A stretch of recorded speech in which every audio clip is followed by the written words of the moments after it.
The Mitsubishi Outlander Sport. It's a pint-sized SUV, but does it live up to its sport moniker? Let's find out. Well, taking its looks into consideration, I think it definitely looks the part. It's sporty. And now it looks more like its brethren. It's got the trademark Mitsubishi grille up front. All around, it's a fresh shape, and the wheels are all new for 2012 too. Okay, so the outside looks good, but what about the interior? Well, the cloth seats are firm and supportive, and the instrument panel is very well laid out. You get 2 tiers of storage in the console here, and a deeper storage as well. There's your power outlet as well, and your hookup for your iPhone or smartphone. Cup holders here. There's your shift knob. You can shift it up or down here, or you can use these paddle shifters behind the steering wheel. Ventilation controls, nice and straightforward. And here's the infotainment screen.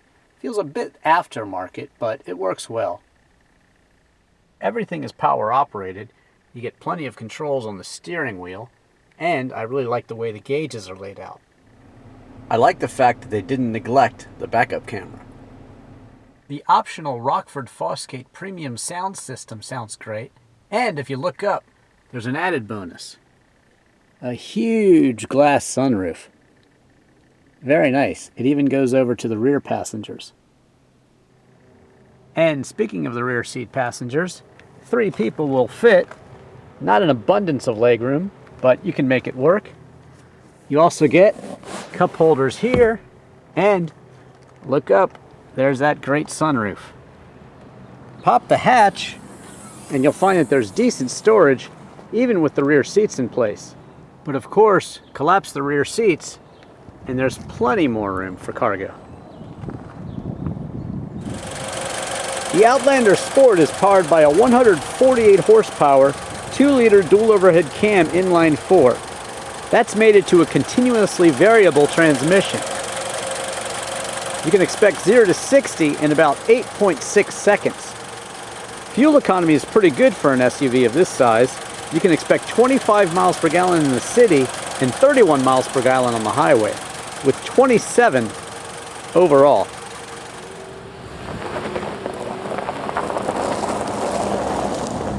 So I've set out on a road trip here in the Mitsubishi Outlander Sport, and I've had time to reflect on the car and how it feels and its competition. So what have I come up with? Well, basically, you've got a small SUV, an entry-level SUV, but, you know, the type of people that buy this, well, they want a lot of features. Sure, they want all the space and the ride height of an SUV, but they want features too. And they want utility, and they want it at a very fair price. So, does the Mitsubishi deliver? Well, this one comes equipped with navigation, and no leather seats or anything, but it's got your technology there. It's got XM radio, very nice. So basically it starts out around $21,000 as equipped. This one is up into the $26,000 range, almost $27,000 with delivery. So that seems like a fair price. Its competition, the Nissan Rogue and the Volkswagen Tiguan, they also offer the same sort of deal. But how does this one compare? Well, I've driven all those so you can see the reviews, but I will say that the Mitsubishi here does a good job in giving you a lot for the money. The navigation, well, feels a little stripped down, but it works very well, and it's got XM radio. The whole unit itself feels like maybe it's an aftermarket, not exactly the way you'd like it to be in some instances. I like a knob, for instance, and things like that. But does it work? Yes, absolutely it works well. Just like Volkswagen's navigation in the Tiguan or the Jetta and Nissan's Rogue, feels a little stripped down, but it gets the job done. In terms of the fit and finish in this car, well, it doesn't feel cheap. It actually feels very nice, and it feels like any other car, really. Everything falls easily to the hand. I like the way the speedometer is. I like the tachometer and the placement. You can shift with the paddle shifters if you like, and those are all good things.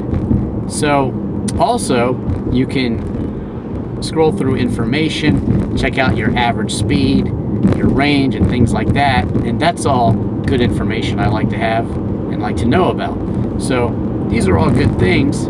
You're getting a small SUV and you're getting it loaded with a lot of options for a good price.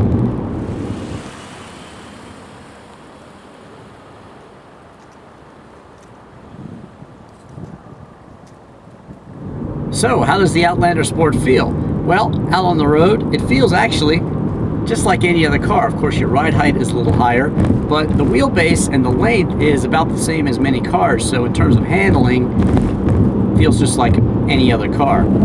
Definitely can feel the bumps here, and it's certainly wired for a bit of handling. It's no sports car, but it certainly takes a turn decently.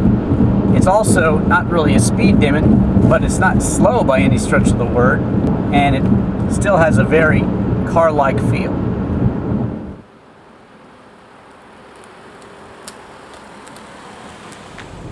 I like the night look here. To me, the less red the better.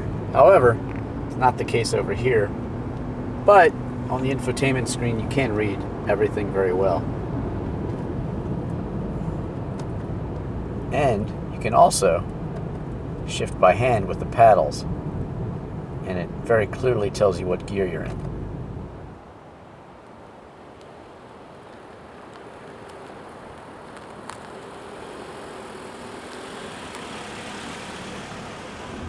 Well, they call it the Outback Sport, but it's not really a sports car. Sure, it's quick enough, it's nimble, it's fun to drive, but I think the Sport is more for its compact nature and its high ground clearance, and it certainly offers a lot of utility.